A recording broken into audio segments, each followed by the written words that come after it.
বলো হাবিব ভাই, তোমার এখানে কি কি পাওয়া যায়? আলুর ডাল। আচ্ছা স্যার, আমার এখানে পাওয়া যাবে আলুর ডাল, পাওয়া যাবে লুচি, পাওয়া যাবে রুটি, হাতে তৈরি করা রুটি, পাওয়া যাবে খাসির পায়া, পাওয়া যাবে হচ্ছে মুরগির গোশত, আর হাঁস পাওয়া যায়। এখন পাওয়া যাচ্ছে না, তাই অকদিন বন্ধ রয়েছে। কয়টা থেকে কয়টা পর্যন্ত? 9টা থেকে সারা রাত। লোকেশনটা বল দাও একটু।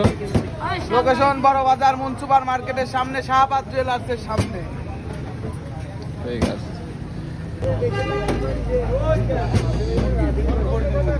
খাসির পায়া হবে।